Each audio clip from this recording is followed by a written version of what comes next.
I am not sure how this video is gonna land with the public, but I'm just gonna say it. Kink is safer than vanilla sex. And the reason that people think vanilla sex is safer is often the same reason that so many people get violated, confused, or shut down after it. Nobody actually talks about what's happening. So here's the thing. Most vanilla sex is based on assumptions. So there's a lot of ambiguity. Meanwhile, kink is basically the over-communication of sex. I mean, kinksters literally have negotiation forms, literally a negotiation form of boundaries, of desires, of hard limits, soft limits, and numerous things that you can do together. Oral play, penetration, impact play, sensation play, wax play, electricity, right? Hello, you're listening to Healing with Kink. I'm Karina, a psychotherapist, a coach, feminine embodiment guide. I blend everything I know about psychology, sexuality, kink, spirituality, and basically everything that makes us our most authentic selves. If you haven't already, hit the subscribe button so you don't miss an episode. Let's play. There's like so many things inside of this negotiation form, and you can select yes versus no. So there's no ambiguity as to what's happening with the sexual encounter. So by default, it makes it 10 times safer because people having vanilla sex are not having these conversations. They're just assuming. I had this conversation with a client. I told her that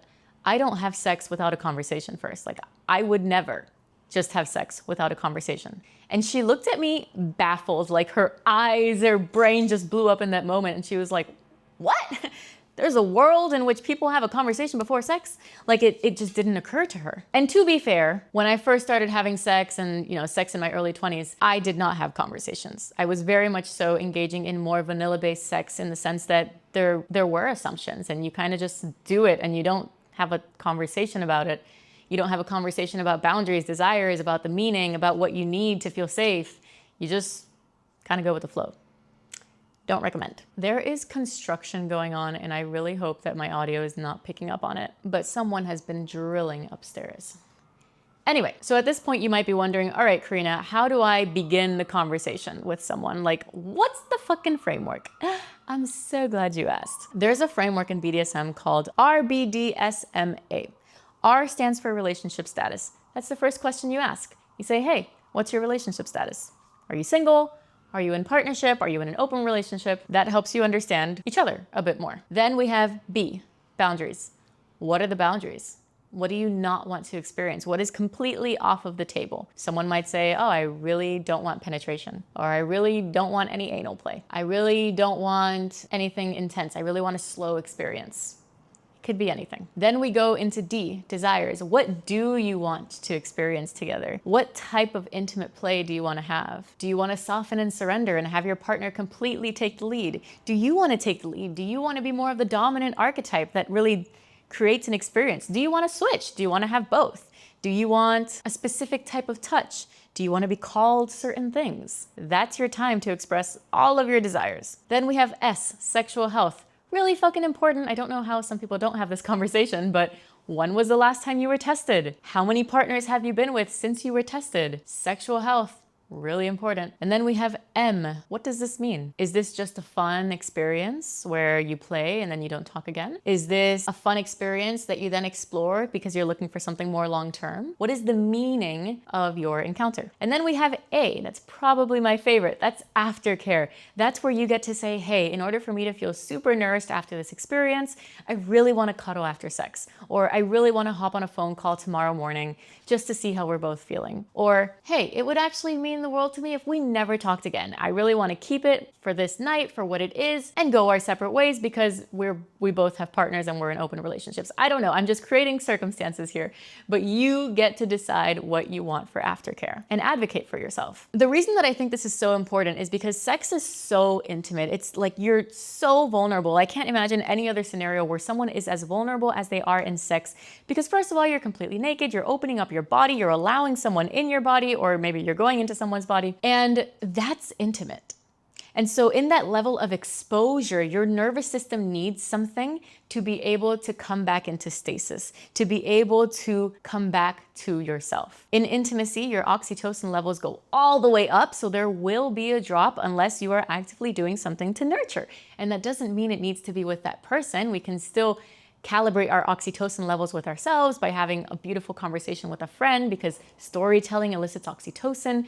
So it doesn't need to be with this other person via cuddling or sex again, but there needs to be something that brings you back into your body so that you're not just like running for the next dopamine hit. That's why I love the A in RBDSMA. So keep that framework for the next time you are engaging in intimacy. Now, here's something really interesting that I've noticed. When I bring this framework up to someone who is really open and maybe they're already in the kink community, they're already aware of consent and whatnot, they take this conversation really well. They really enjoy it. They love the openness. They love that it creates a connection. I have brought this conversation up to people who are not in the kink community and they have found it to be a bit rigid. They have found it to be a bit like unsexy to have these conversations. So I bring this up to kind of just let you know that some people are going to like this conversation and some people are definitely not going to like this conversation, but ultimately know that this is for you. This is for your safety. This is so that you can actually surrender into an experience. Back when I was living in Argentina, I wasn't open to sex, but I was open to intimacy and touch.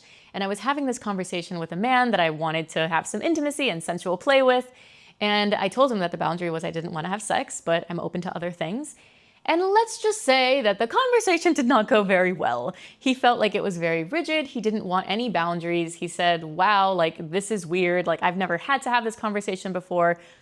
And it went poorly, to say the least. So again, I bring up this example to show that although it might look idealistic to like have these conversations and have this wonderful time where like everyone meets on the same page, it won't always be that way. So right now, if you're wondering like, damn, it does feel a little rigid, I'm gonna give you an example of a scientific experiment that blew my mind in regards to this. I feel like I might have said this in another episode.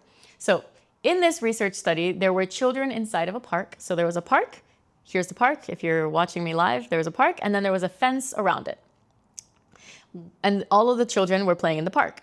When there was a fence around the park, what happened was that the children would run all the way up to the fence, all the way up to the fence, all the way up to the fence to be able to be in the perimeters. So they were playing all around, not just in the center where the swings and the monkey bars were, but all the way to the fence. And now what happened when they took out the fence and they just had the playground in the middle, the kids condensed in the playground. They didn't run across to other areas of the park. They only stayed inside of the playground. So what we can see from this example is that the safety of the fence allowed kids to explore, to stretch their edges, to really go out. But when there was no fence, when there was no containment, they stayed in the middle. And that's why kink is safer than vanilla sex, because the boundaries are explicitly clear. So you can go towards the edges and really explore and play and see like, what do I like? What do I not like? But when there's no conversation about boundaries, when you have no idea where the limits are, it's hard to explore because then there's a teetering. There's like a, ooh, is she gonna like this? Can I do this? I don't know if she's gonna like it. Am I gonna get me too? Like, is this not okay? Good boy behavior, good girl behavior happens. It's like literally the killer of polarity, because what most women want is to be ravaged, to be taken. Obviously, this is not true for every single woman, but most women want that. At least a lot of the women that I work with say that they want that. And it's really hard for a partner to really ravage a woman if they're unaware of what the woman wants, what the boundaries are. But if that partner is firmly aware that the boundaries are X, Y, and Z, then they know exactly how to ravage that woman. They know exactly how to take her, how to make her surrender and soften, because the boundaries are clear. TLDR, containment creates safety. Containment creates wetness. I promise. So fun fact, I got into this whole world. If you've been here for a while, you already know this, but because I hired a Dom. And I hired a Dom to learn how to surrender and soften as a woman. And I wanted to learn containment. I wanted to learn how that felt, because I was so in control and I was so masculine and always pushing and always doing and always grinding that I didn't know how to soften. And it was in that experience of hiring a Dom that I learned somatically how to surrender and soften. Because it's very different to tell yourself cognitively and do the affirmations every day. I submit, I soften, I trust. But if your body is running on a very different frequency, it's just not gonna work. And you're still going to be pushing and grinding through life. And it was also through that experience that I noticed, like, hey, most people aren't having this level of honest conversations. With my Dom, I filled out the negotiation form, and he asked me so many questions to be able to understand my desires. And that had never happened before with any other partner. I'd never had a partner be so attuned to what I wanted. That alone was an incredible experience. So I think most people aren't engaging in structured conversations like this because it requires a level of honesty and a level of rawness, because I think it's actually very vulnerable to say to someone like, hey, my deepest desire is for you to pin me down and put a dildo in my mouth. Or my deepest desire is for you to tie me up and hold me while I cry. Like, that's extremely, extremely vulnerable to say that, because your partner might say no, your partner might say, what the fuck is this? Like, you've never said you wanted this. And that's scary at times. So I just want to validate that if you're feeling any type of anxiety around bringing a desire to a partner. Because with these open kink conversations, you can't just say, I don't know what I want. You can't just say, do whatever you want. No, that's not the point of kink. I've led workshops before where women are invited to state what they want inside of a group practice. And it actually happens quite frequently where a woman says, I don't know what I want. I want you to do anything. I want you to do anything. It completely robs someone of the opportunity to give to you if you're saying, I don't know what I want, because they can't give to you if you don't know what you want. It's like going into the grocery store and telling one of the workers, hey, I want some food, but I don't know what I want. And then the grocery store person says, okay, do you want sweet, salty? And then you say, I don't know. I really don't know. I don't know. How the fuck is the grocery store person gonna help you? They're not, because you have no idea what you want. Understand your desire first. Everything emerges from that. If you don't even know what your desires are, I do recommend taking the BDSM test. And then there's another test called the Erotic Blueprint by Miss Jaya. Incredible test where you can really just start to understand what do you like, what do you not like, so that you know how to have the conversation with a partner. So TLDR of this episode, kink is safer than vanilla sex. And kink doesn't mean that you have to be into really intense things. I've been giving a few extreme examples in this episode, but engaging in kink doesn't mean engaging in extreme behaviors. The biggest thing I want you to get out of this episode is that communication and consent and boundaries and desires are key to having a good sexual experience. Otherwise, you're just leaving it up to chance and you're like, oh, I hope this goes good. And if it doesn't, I'll just fry my nervous system. Don't be that person. So thank you for listening, because ultimately, when we enhance our intimate lives, I firmly believe that everything else in our life becomes better. You know how draining it is to have a bad sex life. It just drains into everything. Don't allow that to happen. Thank you so much for listening. If this resonated, hit like, hit subscribe. I do this all for free because I fucking love it. Your support truly means the world. It helps grow the show. And if you're feeling generous, post it on your story and tag me. I would love to repost. If you want to go even deeper, head into the show notes, check out my free membership, my one-on-one services. The work does not need to end here. It's truly just the beginning.